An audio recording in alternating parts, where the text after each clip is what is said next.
Most criminals leave a trail, a fingerprint, a witness, a moment of weakness. But tonight, we analyze 3 individuals who did the impossible. They committed the perfect crime and simply ceased to exist. They didn't just escape the law, they mocked it. Stay with us until the end, because the final clue in a 300 million yen heist proves that sometimes the most visible person is the one you can never see. This is Terminal Trace.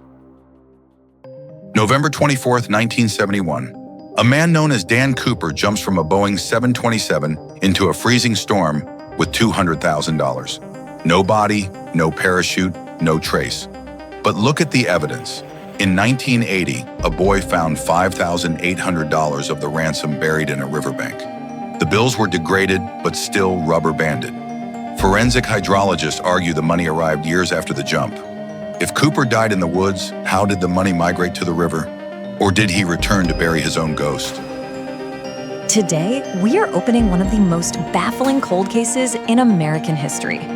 We're talking about the incredible story of a man who hijacked a Boeing 727, collected a fortune, and then just disappeared out the back of the plane into thin air. So let me ask you this. Picture it. Thanksgiving Eve, 1971. A storm is absolutely raging over the Pacific Northwest.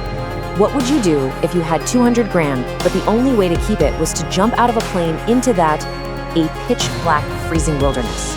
Well, that's exactly the choice a man calling himself Dan Cooper made. He got his money, he let the passengers go unharmed, but that wasn't the end of it. Oh no, he ordered that plane right back up into the sky. And somewhere over the forests of Southwest Washington, he lowered the rear stairs and just stepped out into the night. He was never seen again. Now, let's just break down how meticulous this plan really was. This wasn't some spur-of-the-moment thing. Look at this. He knew exactly what to ask for.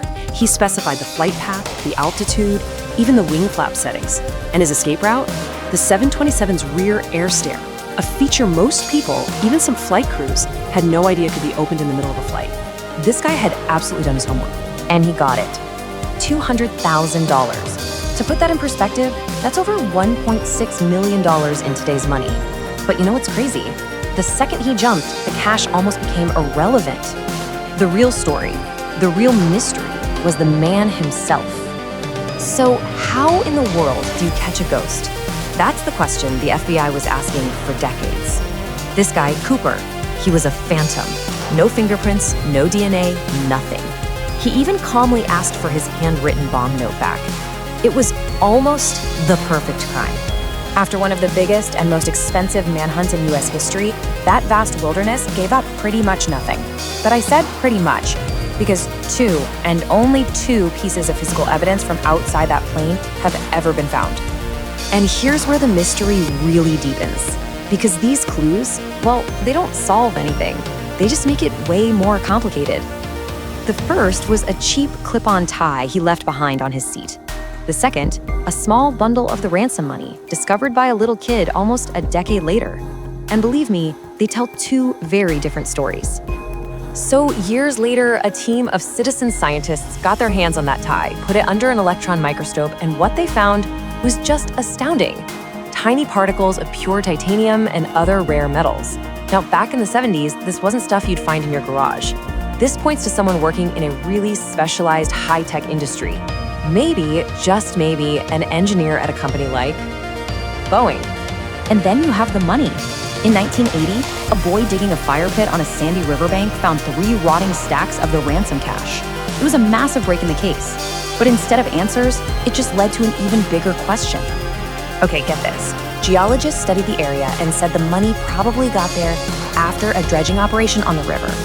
And even weirder, recent analysis of microscopic algae on the bills suggest the money didn't even hit the water until the spring of '72, months after the November hijacking.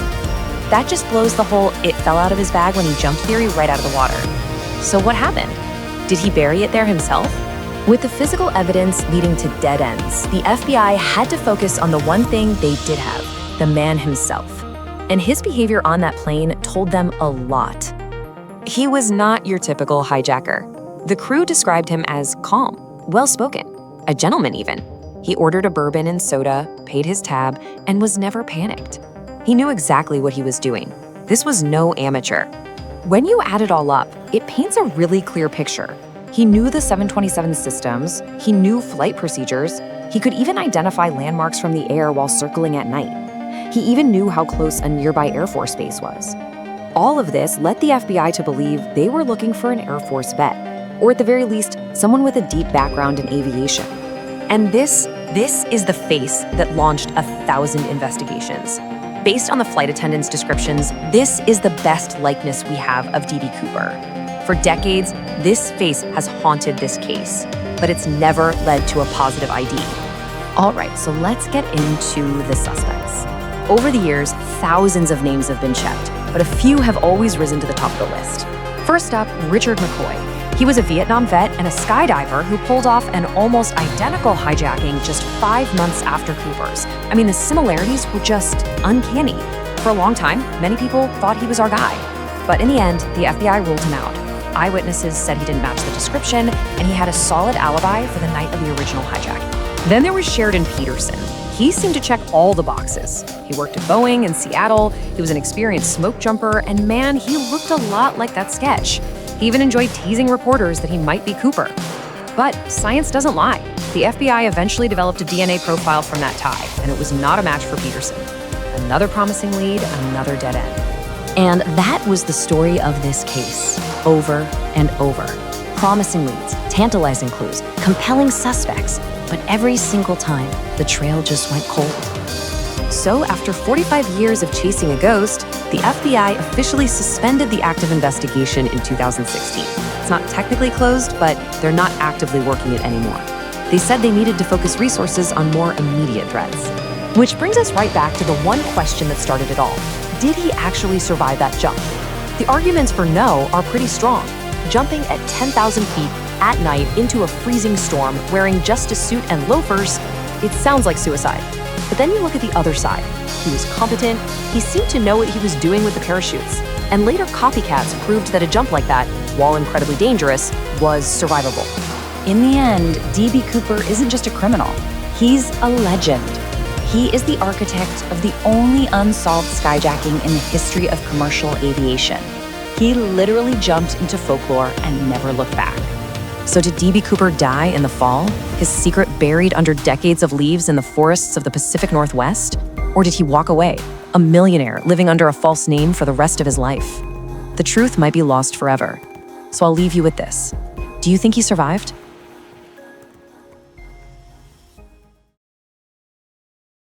London, 1888. The Ripper didn't just kill, he performed surgery in the dark.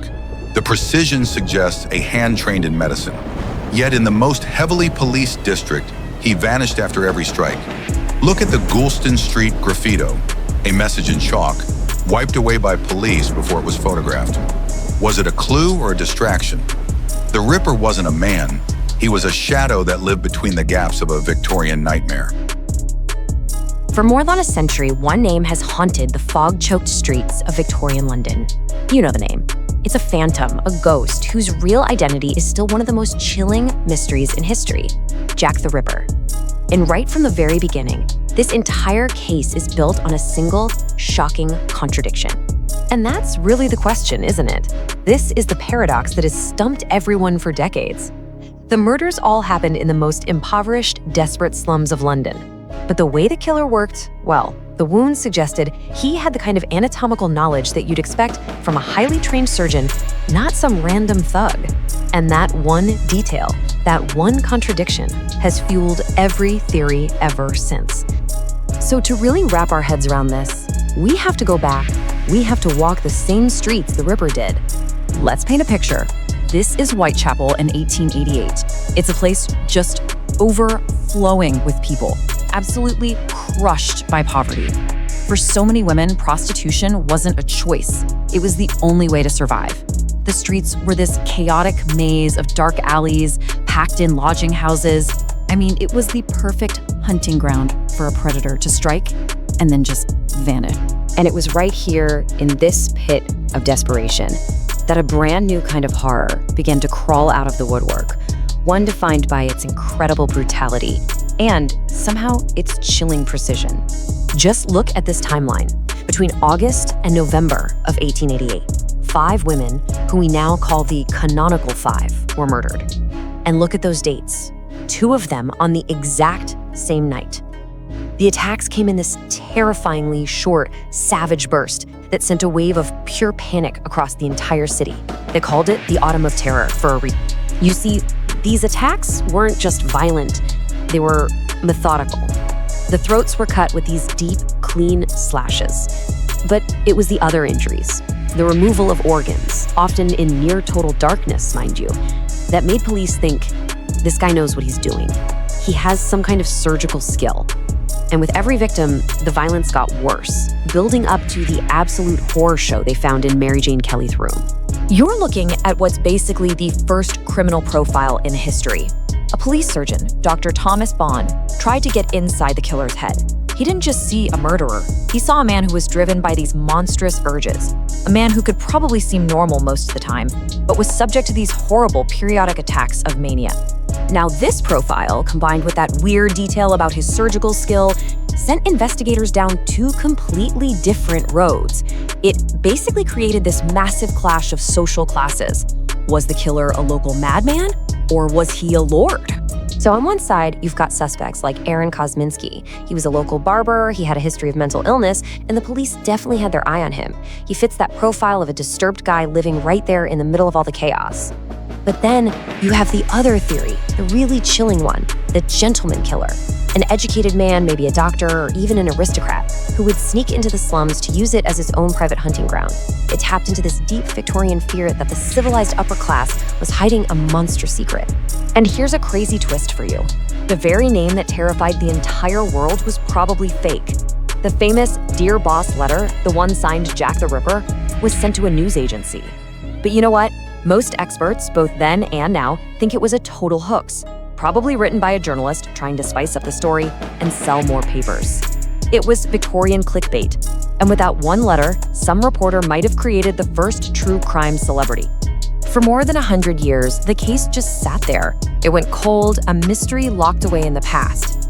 But then, very recently, modern science stepped in, claiming to have found the answer hidden in a single fragile clue. So there's this shawl, said to have been found right next to the body of one of the victims, Catherine Eddowes. In 2019, scientists were able to run modern forensic tests on it, and the results? They were explosive. They found DNA that they claimed linked the shawl, and by extension, the murder, to one of the original police suspects from 1888, the barber, Aaron Kosminski. For a hot second there, it looks like the mystery was finally solved, but not so fast. The ink was barely dry on those headlines before the scientific community started pushing back, and hard. They raised all sorts of questions about the shawl itself, the massive risk of contamination after 130 years, and the methods they used. So instead of closing the book on Jack the Ripper, that DNA evidence just threw another log on the fire of controversy and doubt.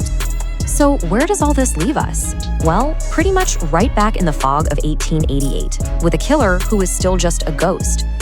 I mean, think about this. The Ripper's identity is so unknown that over the years, more than 100 different people have been seriously named as suspects. 100. That list alone tells you just how powerfully this case has captured our imagination. And you know, maybe the most unsettling part of this entire legend is that after the absolute butchery of Mary Jane Kelly, the murders just stopped. He was at the very peak of his spree, and then nothing. He just vanished into the London fog. Did he die? Was he arrested for something else? Or did he just decide he was done? We will probably never know. He's still challenging us from the shadows of history. The contradictions are what make the case so haunting. The slum setting, but the surgeon's hand. So who was he? A mad doctor? A scorned butcher? Or maybe even a nobleman with a dark secret to protect? Over 130 years later, Jack the Ripper's identity is still one of the greatest unsolved crimes of all time. And in a way, he's still out there. So what do you think? Which theory do you believe?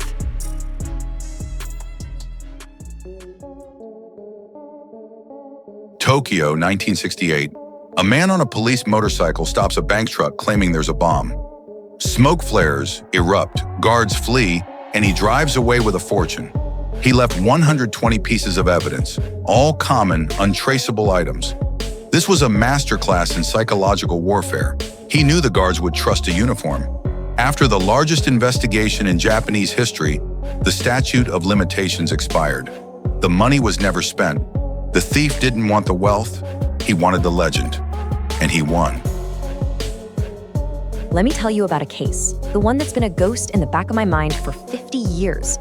How does one person with nothing more than a smoke bomb and a fake motorcycle bring the entire Japanese police and banking system to its knees? 300 million yen just gone. And to this day, I still wonder, was this guy a genius? Or were we all just that easy to fool?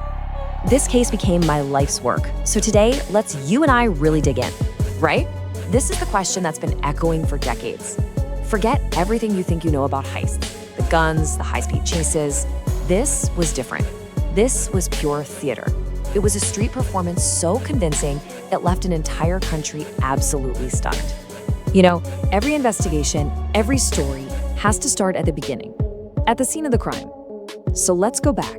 Let's go back to that rainy morning in Tokyo and walk through the 3 minutes that created a mystery that has lasted half a century. This is exactly where the legend was born. Picture it, December 10th, 1968. Just another dreary, rainy day in Tokyo. A bank car is making a totally routine delivery. But inside those cases, a fortune. We're talking about the year-end bonuses for hundreds of employees at Toshiba. It was the perfect target, just sitting there, hiding in plain sight. The stakes were unbelievably high. And this is where the sheer genius of it all comes into play. Just look at these 4 steps. There's no weapon, no violence, just a uniform, a motorcycle, and a terrifying story. See, the thief didn't just create panic out of thin air. He played on a fear that was already there. The bank had gotten bomb threats before, he knew that. And the smoke flare, that was just pure showmanship. The final, brilliant touch that made the whole illusion real. Just like that, almost 300 million yen vanished in less than 3 minutes on a busy Tokyo street in broad daylight with not a single shot fired. It was like he was a ghost. Okay, so the crime itself, an absolute masterpiece of simplicity. But the investigation that came next, well, that was a complete labyrinth. This is where we see the police chasing a phantom through a maze he built just for them. Now, our guy didn't just vanish. He left clues. But every single clue was a breadcrumb leading absolutely nowhere. The motorcycle was stolen and repainted, the flare, the raincoat, all of it, so common, so everyday that it was completely untraceable. He didn't just commit a crime, he expertly sabotaged the investigation before it could even get off the ground. And believe me, the police threw everything they had at this. Just look at these numbers. 170,000 officers, 110,000 potential suspects. They spent 3 times the amount of money that was stolen trying to solve this thing. And the result? Absolutely nothing. 0 arrests, 0 convictions. It wasn't just a failure, it was a total public humiliation. So what happens when the evidence goes cold? You start chasing people. And the police, they weren't getting desperate. That desperation led them down some really dark and ultimately tragic roads. This part of the story, this is where it gets personal. This was supposed to be their first big break. A 19-year-old kid, the son of a respected police officer. He seemed to fit the profile, and it hinted at an inside job. But here's the part that's been eating at me for years. You know that famous police sketch of the robber? It was released after this young man's death, and it looked uncannily like him. So was it a real lead, or were the police just trying to close the case by pinning it on a dead man? The money was never, ever found, and he was cleared in the end, but man, those questions still hang in the air. And the list of these phantom suspects just kept growing.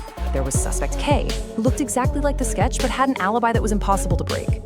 Then there was Suspect M, a friend of the officer's son who was suddenly found with a huge amount of cash he couldn't explain. This is what led to the theory on the street, one the police never wanted to touch. The idea that this wasn't just one guy, but maybe a whole group of young rebels trying to make a statement. But just like every other lead, it just vanished into thin air. And then came the final insult. The clock just ran out.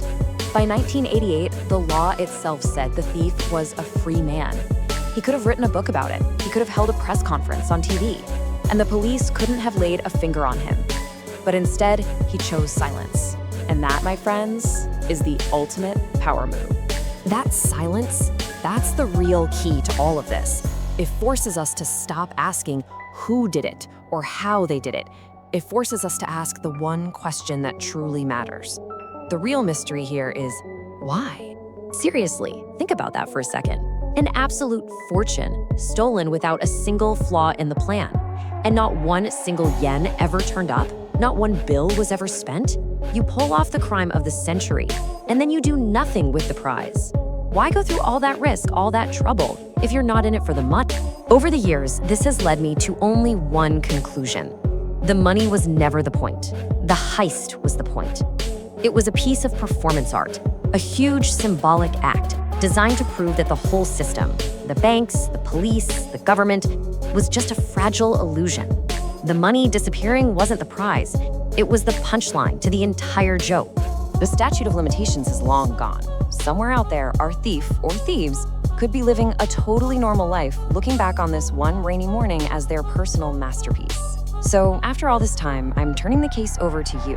Who do you think the white motorcycle cop really was? A lone wolf genius? A crew of young rebels? An insider who knew the system's weaknesses? The official file might be closed, but for us, the investigation is never over. Tell me your theory. D.B. Cooper dissolved into the rain, the Ripper into the fog, and the Tokyo thief into the crowd. They left enough traces to haunt us, but never enough to be found. In the end, truth is fragile, and justice is not always inevitable. Which of these masterminds do you believe was the most brilliant? Leave your theory below. Darkness only hides what we aren't ready to see. This is Terminal Trace.